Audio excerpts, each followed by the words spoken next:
Hey, what is going on everybody, and welcome to Fantasia. For today, we're going to be jumping into another session of Epic 7, and of course, we have yet another Guild War today. So, for this one here that we're jumping into, it's actually going to be quite interesting. And what I mean by that is, they're actually doing pretty good against my specific tower. So we're gonna need to hit back pretty hard and hopefully not in today. So we're up against KonoSuba, an anime series, for those of you guys who don't know, a very popular one at that too.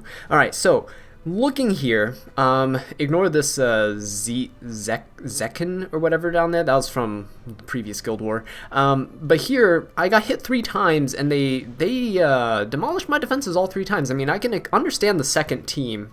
The first team is actually going to be quite interesting. I wonder how they did that. But then again, I went ahead and scouted some of their buildings, and it looks like these are their stronger players that they're sending out. Check some of the other towers too, and they're hitting all their stronger players are hitting all the central towers, so it does kind of make sense that the players who might not have fast enough characters or tanky enough characters for the second team might struggle against those, so they might just avoid the battle entirely. Alright, so looking here, Icarus with the amazing, this one actually took me a minute to get, so you might need to read it out loud, right? So you might be wondering how you get Farmer DN. You attract her. It took me a while to get. I sat here for a good 2 to 3 minutes just reading it over and over again. It didn't make sense to me until I read it out loud. So that was good. Props to Icarus for that. I love that one. Alright, so moving on into the actual Guild War here. The content that's not as good as the puns and jokes that Icarus makes. We're going into this building right here against Wambulance, okay? This guy better prepare. Might need an ambulance after I'm done with his defense team. So, I say that, but watch. He's gonna outspeed me and completely destroy me, okay? So, here's the thing. The first team here... okay. Now I'm starting to psych myself out a little bit. Because the first team here, he has Watcher Shuri. And Watcher Shuri has a speed imprint, a really good speed imprint. That Biken might outspeed me. Which means I might die. I'm a little scared, I'll be honest. But we're going to go with this anyway, and we're going to see how it goes. Alright, for the second team here, I have Crimson Armin, I have Euphine, and I have Arbiter Vildred. So the reason why is just this really weird team here, and I just want to do this for fun. I want to try it out here. Probably not the best idea, but the Merce is probably going to go for the... Merce is going to go first. She's fast. She's going to yeet my Arbiter Vildred, he's going to revive, and then he's going to revive, and he's going to nuke the field, deal a bit of damage to Mount Morrissey and Charles, probably going to completely miss Mersa because she's OP, and then we will feel it out from there. Yeah, so YOLO, we're just going to go into this, and I'm not confident at all. If you were to ask me how confident I was, I'd say this Biken's about to go first. Oh, actually, hang on. Alright, never mind. All of that for nothing. We are going to go ahead and cleave this team, push up, not Crimson Armin, push up a Challenger Dominil. Gonna go ahead, push up the team. There we go. And just double check. Alright, oh, actually. Hang on just a second. That's not... I need to kill the maid Chloe. Okay, so here's the thing. So the Biken is like gonna outspeed my Melissa. They're the same combat readiness, but she's obviously faster than my Melissa. Faithless Litica's gonna get her S3 off, so I could potentially like reset the Biken. Now, if I get the kill with this on the maid Chloe, then it's gonna push my Melissa up because of Sashay on my Litica. So we're gonna go ahead with the theme today, and we're just gonna YOLO attack into the maid Chloe. We did not kill her. Oh my god. Alright, Cdom is dead. Deado. Alright, cool. Very nice. Idol's cheer, I think. That's the only way he could have gotten pushed up, right? I wasn't paying attention. I had my eyes closed, I was praying that the maid Chloe would die.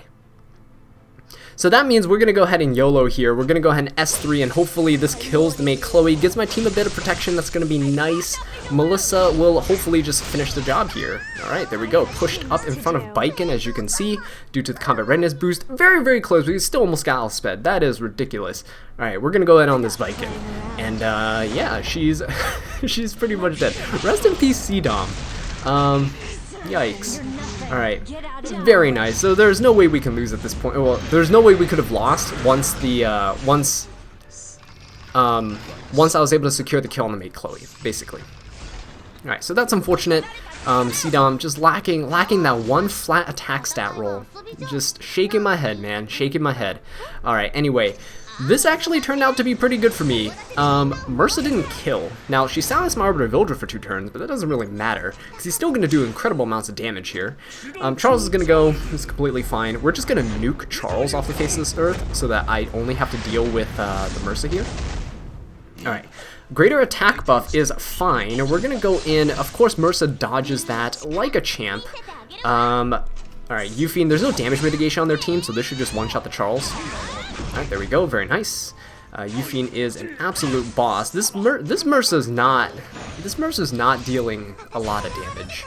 Alright, Magaraha's Tome on the Mount Morrissey, which is going to be interesting for turn cycling and stuff. So we're going to go ahead and miss on the Mersa, like we always do. That's a Moonlight Dreamblade, right? Alright, cool. Finally killed the Arbiter Vildred. We revive, and please don't miss. Please don't miss. We need to hit this, please. Oh my god, okay, it missed. Okay. Mount Morrissey's heal didn't reset there, which is actually quite nice. I'm going to go S1 here, and oh, yes. Oh. I was just hoping that I wouldn't miss. For those of you who don't know, Mersa has this passive, and plus Moonlight Dreamblade, of course, that just gives her like up to like what, 80% evasion or something, which is stupid like that. Anyway, she's really, really good, by the way. 3-star, basically free, no Molagor investment, really, really strong unit. I just personally don't have the gear to build her right now, or the resources. All right, so it's just Mount Morrissey here. We're gonna go ahead and just S2.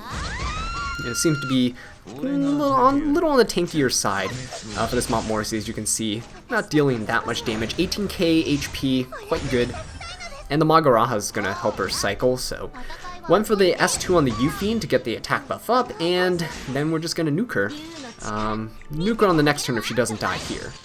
Alright, 11k damage there. Alright, we should be able to finish her off here. Hopefully, if Arbiter Vildred gets like a greater attack buff. Alright, maybe not. Sure, why not? Oh, actually, we still managed to do it because Crimson Armin decided it's a good time to dual attack. So, we lost C-Dom, which means my Faithless Lydica's not going to be as good as before. But we can still use her against like slower team comps, right? The C-Dom's usually there to help bring up my really slow DPS, like give them the extra combat readiness boost to bring them up to the front lines. So, anyway. With that being said, we didn't end here, so fairly nice. We'll be back with the second battle in just a second. Alright guys, welcome back to the second battle of this Guild War. We're going up against Junian here. Quite interesting name. We're going to go into this battle, and it's quite interesting because here we see a lot of ice units on the defense team. Quite strange, mostly since there are a lot of pretty good earth units now that are out to counter a lot of these units like Seaside Bellona, Dizzy, and such. But we have Angelica, Fallen Cecilia, and Seaside Bellona in the top team. Pretty much looks like a Protect the Seaside Bellona comp. So what we're doing is we're bringing in Faithless Lydica, and we're bringing in 2 nukers, right? They're slower nukers, but it's okay. Euphine's going to be kind of protected for the most part. So we should be okay. I'm going to try to... If the Fallen Cecilia is not immunity, I might just go ahead and use like Lydica's reset onto Fallen Cecilia so that she can't protect the Seaside Bellona with the skill nullifier. So that's going to be nice. Otherwise, we're probably going to suffer a lot of damage. Okay, so for the second team, I'm bringing in Achades, Charles, and Crimson Armin. My Charles, I just crafted like the most amazing immunity pieces. I've been grinding for about a month to try to upgrade some of his pieces, and I finally got him. But free on equip is tomorrow, not today. So unfortunately, we won't be able to see Charles in his full glory. Maybe next time, though. Alright, so we're going to go into this battle here. My Charles is better than their Charles, and we're about to prove it right now. Okay? Alright, watch my Charles get absolutely destroyed. Okay, so we're going to be going first, which is pretty nice. Now, we're going to be able to push up our units' combat readiness fairly nicely here. Unfortunately, ooh, there's an Idol's Cheer on the Angelica, which is not good. Now, here's the thing. Fallen Cecilia is definitely going to be going. Now, unfortunately, she had an immunity, so I'm not going to be able to reset her skills or anything. But what I can do is I can, oh man, this actually kind of sucks. I don't want the Idol's Cheer to really proc, and the skill nullifier, I mean, it's going to be canceled out. So I'm going to save the skill nullifier, and I'm just going to go ahead and try to put the blind debuff on the Seaside Bellona, so that when she does eventually go, hopefully, she misses. Alright, so skill nullifier is going to be up on my entire team, which sucks.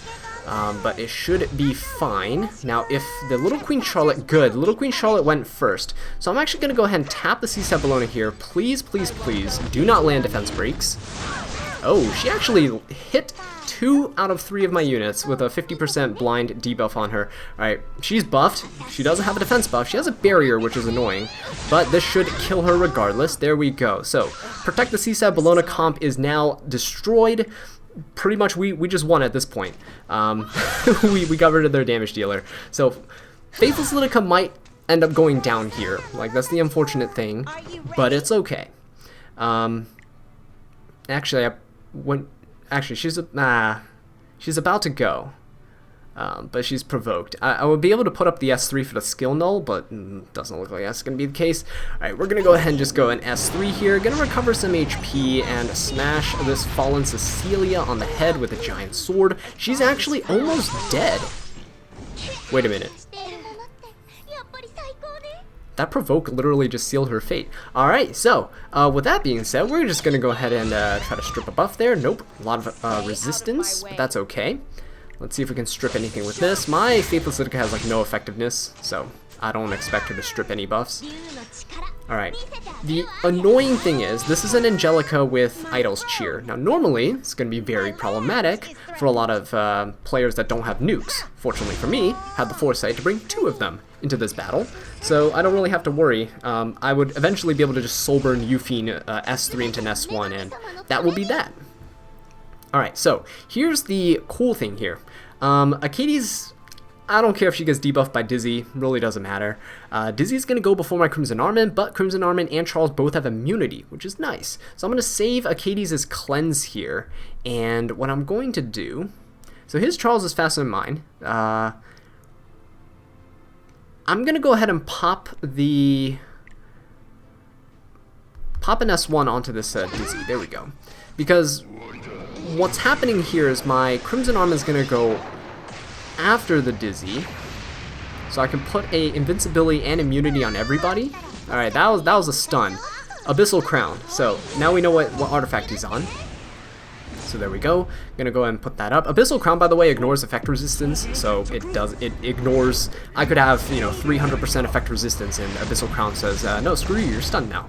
Alright, so we get to avoid all this damage, which is very, very nice. We're going to retaliate with an S3 of our own. Everyone's immunity'd up, everyone's invincibility'd up, as long as this Charles does not strip my Charles. Alright, looks like we're good to go. And we're going to go ahead and go after this Dizzy, because she's kind of annoying. Alright, so there we go. Albert's Ritual Sword, very, very nice, kills the Dizzy. No follow-up attack, which kind of sucks, but that's okay.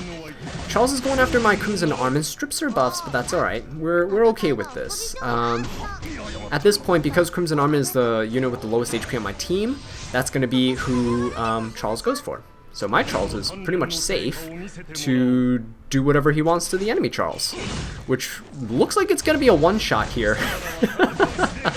Hey, there we go. That's a very squishy Charles. Okay. We pretty much won at this point. I'm going to go ahead and cleanse the debuffs off of my Akadi, so she gets to go ahead and help chip down the Montmorency here later. Alright, there we go. Very nice. No more speed debuff on me. And we're just gonna, this Montmorency's quite slow too. It's not the fastest of Montmorency's. But we're gonna try to S1 into the S2, please. Nope. Well, my Charles doesn't like to go off today, but it's alright. He's like, job is already done. There's only one healer left. So we're going to take it easy. Alright, so the Montmorency is going to go ahead and heal herself up. That's alright. This might take a little bit. I want the attack buff back up on Charles, so it's going to take a while. Unless Charles S1 to an S2. There we go. That's what I'm talking about. If he did that a turn earlier, would have killed, but that's okay. Now the Montmorency is on Rod of Amaryllis, so she's going to be healing quite a bit on herself. Rod of Amaryllis is my preferred artifact on Montmorency, but I've been running Magaraha's Tome for like the past couple of months. Alright, we're going to Soulburn this. Soulburn only extends duration. I know it doesn't increase damage. But I've been using Magaraha's Tome on Montmorency. She's been doing really well. I don't really use her anymore in PvP, really.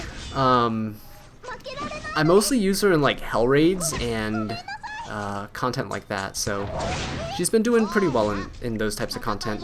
Alright, so Crimson Armor looks like she's going to steal the kill. Alright, great. I thought we were going to have to wait for Charles to come back around. So, there we go. That's the second battle done. No ints. We are good. We are good. I'm surprised my Faithless Litica survived, okay? Alright. So, there we go against Drew Junion. That was the second battle. We'll be back with the third one in just a second. Alright guys, and welcome back to the third and final battle of this guild war, going up against Nashatanya here, and this is actually quite a good defense team. Not gonna lie, is one of those ones that I don't really see often, right? So it makes it that much scarier, which also means that I'm gonna be stupid and I'm gonna bring in some team comps that are not gonna work. So in the first team we see Specialty Change Roz, which is a very strong unit. And we see Spectre Tenebria and Seaside Bellona. So, looks like to me that all I have to do is put a bunch of AoE damage into that Spectre Tenebria and I basically win. Alright? Okay, cool. Crimson Armin's there to kind of mirror his Raws, give my team some protection. Okay, hopefully it's going to work. Second team here, Acades, Ken, and Lilias going up against Cerise. We're going to lose immediately because Cerise is going to outspeed us, and then she's going to lap us, and then we're dead. Alright, but we have 2 cleanses on the team just for that. Bringing in Ken as my DPS because Alencias are scary, and I don't really want to get crit by her, so hopefully we won't, because elemental disadvantage, right? Ha! It's a lie. You all know that. Alright, so anyway, Little Queen Charlotte's there. Don't really know who she's gonna nuke, but everyone here is very tanky, and we should be good, right? So let's go ahead and jump right into this and see where we end up. Hopefully not inting. Okay, that is a very loud Roz and a very fast one too. Alright, so he went ahead, put the defense buff on his team, which is fine. We're going to go ahead and put invincibility and invulnerability up on my team here. Now notice how his team doesn't have immunity, which is going to be very nice. So we're going to go ahead and smash into his team here with the Seaside Bellona, dealing a lot of damage. Very nice. Unfortunately no attack buff on the Vildred, but we're going to do quite a bit of damage there too. Blind debuff as well. Now, the only unfortunate thing is there's no blind debuff on the Tenebria, but hopefully my Seaside Bellona's counter here deals enough. Are you kidding me? Oh my god. Wow, if only I had Rengar's specialty drink, right? Yeah, that would be fantastic. Look at that, 31 HP on that Tenebria, and there goes my Seaside Bellona. Alright, very nice. Please don't kill. Oh, okay, nope, you kill, but we get a dark contract, so that's okay. Soulburn here to finish everyone off. Arbiter Vildred's broken. Rest in peace, my Seaside Bellona, but mission accomplished in the end. Alright, and there we go. Again, kind of a cheese team, I know, but hey, might as well have some fun here, right? Go out with a bang. I know, because recently, I mean, in the past video, you just saw me Dark Corvus 3 teams in a row, so we don't want any of those shenanigans, right? So I'm going to go ahead and, I'm going to cleanse the team with Lilias here, mostly because I don't want to use the S3 on my Acades. I want to save the heal just in case, because I'm probably going to need to use it after the Charlotte completely nukes the living heck out of my team. So, no attack down, unfortunately, couldn't land that. Let's see if we get defense break here. Nope, no defense break, just a lot of Durandal, so just pushing up her combat readiness for no reason. Alencia crits my Lilias, does not miss my Ken, strips my buff off the Ken. Elemental advantage is a lie. She's gonna nuke my Ken. Oh. she's gonna nuke my Lilius. Never mind. Alright, I'm cool with this. Alright, she's gonna try to stun Lilius, and that's fine too. Don't really care about that too much. Cerise is just gonna keep poking her. I'm gonna go ahead and pop the S3 here, so that's why I want to save it on Arcades, and there we go. I'm gonna good chunky heal on my Lilius there, which is very nice. I'm gonna go in on. I kind of want to avoid. I kind of want to avoid the Alencia, so I'm gonna hit, and I don't want to hit the Durandal. Right? I don't want to give this Charlotte too many turns. It's gonna be quite annoying. So everyone's pretty much gonna go after Lilius because she's the lowest HP. I'm gonna go in after the Cerise here. Take her down so she stops lapping us. Would be kind of nice. Alright. Here's what I'm gonna do. It's gonna be interesting here. The Alencia. Okay, I'm gonna trust that Alencia is not gonna deal that much damage. So we're gonna go ahead and put this small heal on Lilius. But Lilius is gonna be. Oh, never mind. Alright, cool. Wow, she's cycling her turns really fast. She's gonna be a threat. Okay. And by that, I mean, we're gonna S3 into the Alencia, and hopefully this stuns her. So, please stop bullying my Lilius, thank you. Alright, we got the stun, we got the attack down, very, very nice. And I'm gonna go ahead and put the provoke here onto the Alencia, mostly just for the barrier. I really want the shield. The stun's gonna go onto the Lilius, and that's fine. Alright. Because we have the S3 cleanse coming up with the Arcades anyway. Ooh, okay. Yeah, that was a good thing I put the barrier up. We're gonna go ahead and soul burn this just to full heal the Lilius, get rid of all of these debuffs. Oh my god, it's disgusting. Alright, there we go. And now I can go ahead and defense break this Alencia. She seems to be like the major threat. The Charlotte doesn't seem to be doing that much damage. It's kind of like a bruisery build. So we're going to S3 here, mostly because Cerise already used her skills, and my Arcades is going to handle the job of cleansing now. Lilius was just there as a cleanser just in case some shenanigans happened. But we're going to take advantage of that to just get extra... Aw, come on. We're going to take advantage of that to get extra damage on. The S3 gave me 50% combat readiness. Oh well. Alright, yeah, this Charlotte's not going to be able to one-shot anybody here, so we should be good. Cerise is going to S3 again. Fine. I mean, we're going to kill the Alencia. That's pretty much it. That's pretty much the game. We've pretty much won at this point. So, Little Queen Charlotte is not going to be faster than me, so I'm going to go ahead and pop this here. It should be quite a slow Charlotte that my Arcades... Ooh, my Arcades might not lap, actually. That stun hurts. Alright. Ooh, stop. Don't kill Lilius. Alright, there you go. Alright, now we're gonna, again, soul burn, because look at these disgusting debuffs. This Cerise is really fast, and she's lapping my team. But we're fine. We brought in very, very tanky units. Okay, so here's the thing. I kind of want to wait until Ken gets another, like, S3 up, so I can kind of just get rid of the Charlotte. I want to get rid of the Cerise, though. She is definitely the biggest problem. Alright, so checking the speeds here. Cerise has all of her skills up. I'm going to go ahead and provoke her. Oh, no, that's a guaranteed 200% effect resistance Cerise, right? Yeah. Yeah, definitely. 200% effect resistance. You thought it was effectiveness? Nope, you thought wrong. Alright, so we're going to go ahead and heal the Lilius. This is going to be an interesting fight. See, the Little Queen Charlotte keeps getting immunity, which is really, really annoying. So I'm going to build up my gauge with Ken here. Luckily, it's only Lilius tanking all the hits. Alright, we're going to cleanse ourselves. Very nice. There we go. So we can stop getting lapped. So we stop getting that, get rid of that speed debuff on us. Alright, Charlotte's gonna go again. That's fine. She's healing herself up quite a bit, but she's nowhere near killing me. Alright, come on, please. There, we dual attack with Ken for the first time. And we're gonna go ahead and put a chunky heal up, and it's pretty much just Charlotte left. So at this point, I'm gonna go ahead and I'm gonna do this. I'm gonna soul burn the S2. Gonna go for the kicks, right? Doesn't matter if there's no defense break. And then we're gonna get the speed buff on everyone, or sorry, on Ken himself. And then we're gonna go for the S3. So hopefully this lands a stun. Or at least the attack down. Alright, cool. We landed both. Fantastic. And now we should pretty much have free reign on her, and she should be going down for the count after this dual attack. So there we go. Ken redeeming himself after his last embarrassing performance against regular green Bologna. Yeah, you guys remember that? That was a salty video. Alright, so anyway guys, that was actually, that's not that area. That was the big tower here. Very good. Okay, we did not end today. We redeemed ourselves. Our tower got hit 3 times, but fortunately for us, we were able to have 3 successful attacks as well. Okay, so that's going to be it for today's video. Thank you all so much for watching this video. I really do appreciate it. If you enjoyed it, please leave a like, subscribe for more Epic 7 content, and leave a comment down below letting me know what I can do to improve. And until next time, take care.